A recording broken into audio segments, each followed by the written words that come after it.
Olá, a paz do Senhor, estamos iniciando mais um EBD em Síntese podcast, Momento Pedagógico, esse espaço que é destinado a enriquecer a sua aula de EBD com dicas pedagógicas, recursos pedagógicos, dinâmicas, tornando assim a sua aula de EBD mais interativa. Nós estamos tratando aqui, se você já vem nos acompanhando, já sabe, sobre a lição de juvenis, que tem como tema falso ou verdadeiro. Como combater as ideologias do nosso tempo. A presença do nosso irmão Lucas Vitor. A parte do seu irmão Lucas Vitor.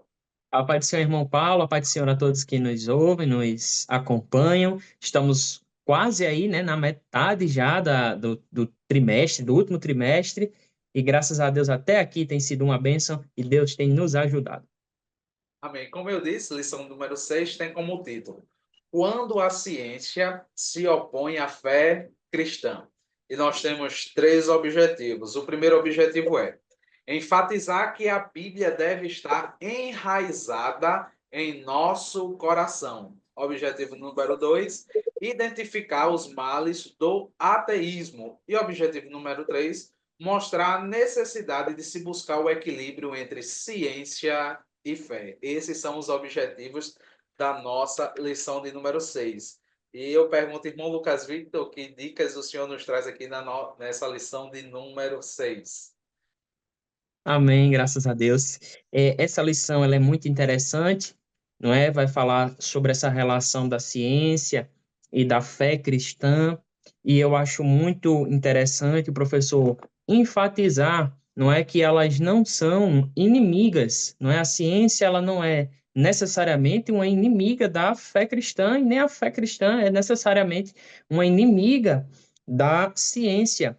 E para mostrar essa realidade, para mostrar essa verdade, não é? Até calcado mesmo na lição, eu decidi aqui trazer não uma dinâmica, mas trazer um quadro ilustrativo de cientistas que acreditavam em Deus, cientistas que eram cristãos. Alguns, de fato, eram cristãos, outros não eram exatamente cristãos, mas eles acreditavam em Deus, eles não eram ateus.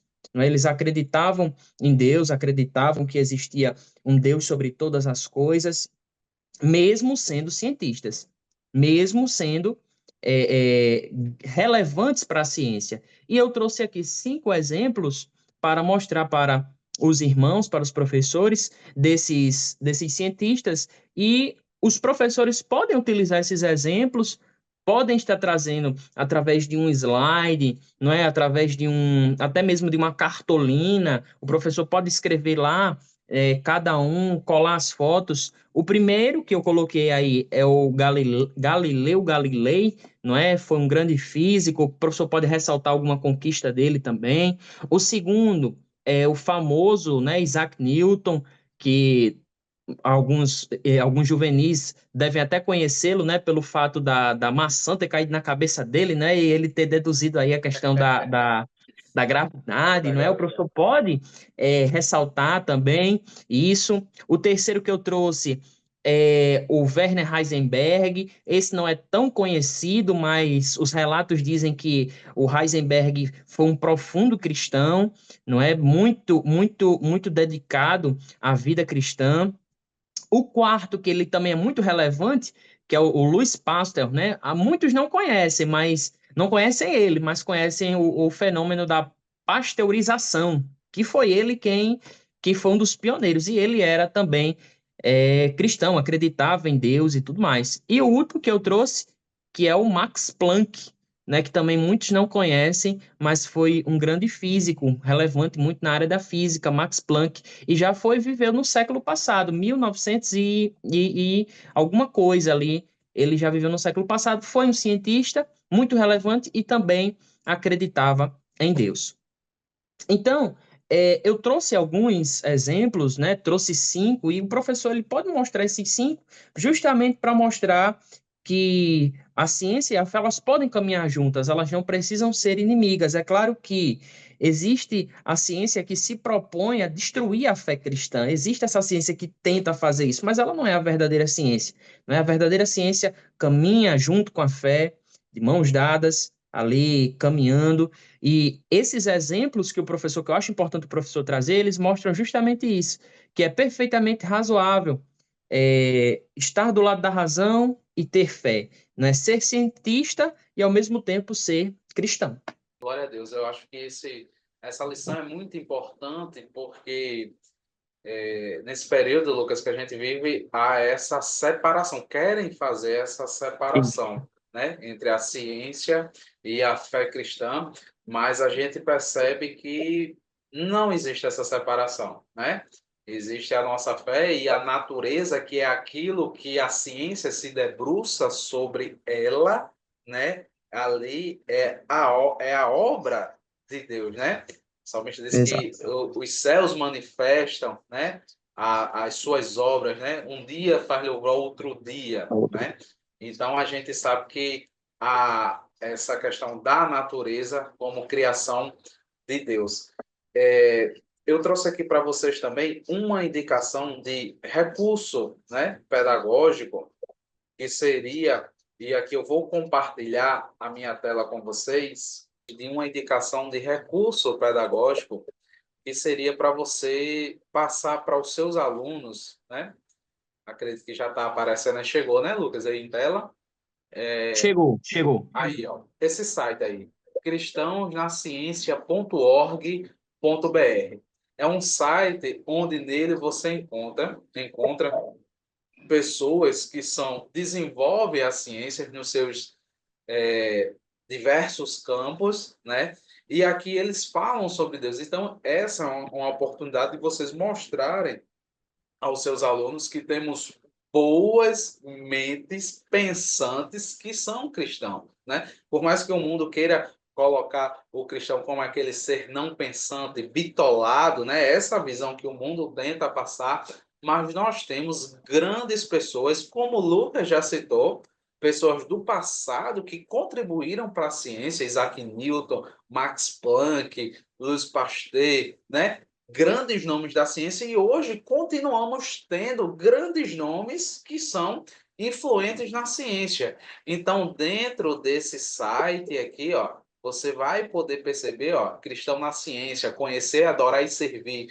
Então, o seu juvenil vai ter contato, né, com artigos, com pesquisas, né, de pessoas relevantes da nossa fé cristã que debatem os temas, né, que são atuais. Eles também têm um canal no YouTube, que é o mesmo nome, né? Vocês podem colocar Cristãos na Ciência ou simplesmente ABC2, que também vai aparecer. E tem sequências aí de vídeos, né? De playlists, de documentários, sempre relacionado a essa temática de cristãos na ciência. Então, eu acho que é uma oportunidade significante de você fazer essa ponte, né, entre seu juvenis e o contato com esse material, né, com esse material que é riquíssimo, né, e ele vai ter esse contato, ele vai pesquisar porque eles estão nessa idade aí a nossa classe é dos 15 aos 17 anos. Então, eles têm muita facilidade aí com o smartphone, como a gente também tem. Então, eles pesquisam e você vai estar proporcionando a utilização de um excelente material para os seus juvenis. Então, a minha dica é esse recurso que você disponibilize para os seus alunos, né? Você pode até lá dentro do canal do YouTube, Lucas, eles têm um vídeo, né? Tratando especificamente dessa temática, fé e ciência, né? Mas aí, tanto tem ele, como nós temos o professor Adalto Lourenço, nós temos o professor também, doutor Tarso Licurgo, que versa também sobre essa temática no YouTube, né? Por mais que nós sejamos, às vezes, de correntes teológicas diferentes, mas seguimos, né, ou as doutrinas principais do Evangelho, nós seguimos as mesmas. Então, acredito que vai ser de importante valia para os seus juvenis. Então, essa é a minha dica, o recurso pedagógico que eu trago para vocês apresentarem na sua sala de EBD. Lucas, suas Amém. considerações? Vamos lá. É, dicas riquíssimas, muito material bom para os professores utilizarem. Minha palavra para os professores é: se esmere nisso, mergulhe nisso, vá no site, vá no YouTube, não deixe essas oportunidades passarem, se prepare de fato mesmo para trazer a sua aula. Inclusive, eu me lembro que na época que eu era adolescente, eu tinha cerca de 14, 15, eu estava mesmo na fase dos juvenis, eu tive que apresentar um trabalho na escola sobre cientistas. E eu Sim, lembro, me recordo que o cientista que eu peguei foi o Louis Pasteur, inclusive, que foi o cientista que eu trouxe. Na época, eu era muito jovem e eu não sabia que ele tinha sido cristão. Eu não sabia, eu estava no começo também da minha fé como novo convertido. Mas veja que se eu tivesse tido um professor da classe dos juvenis, talvez eu tivesse apresentado aquele trabalho de maneira diferente e tivesse ressaltado em sala de aula que aquele homem que eu estava apresentando ali tinha sido um cristão, tinha acreditado em Deus. Então veja que você, professor, pode fazer muita relevância, muita diferença na vida dos seus alunos e pode impactar com uma simples aula, entre aspas, não é uma simples aula de domingo de EBD. amém, glória a Deus. Aqui eu vou só retomar o versículo que eu estava citando, é o Salmo 19. Um dia faz declaração a outro dia, e uma noite mostra sabedoria a outra noite. Sem linguagem, sem fala, ouve-se as suas vozes em toda a extensão da terra, e as suas palavras até o fim do mundo.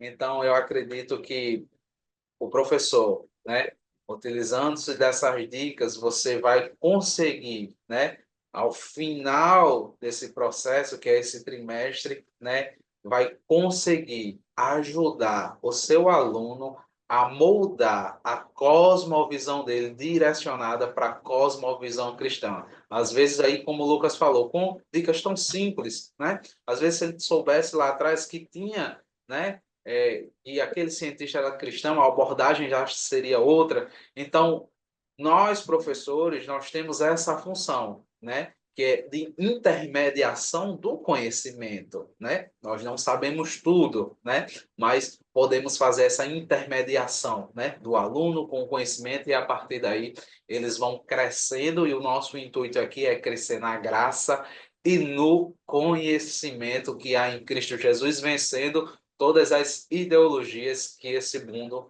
apresenta. Então, ficamos por aqui.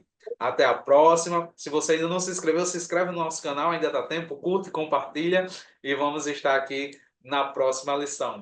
Até mais, a paz do Senhor a todos.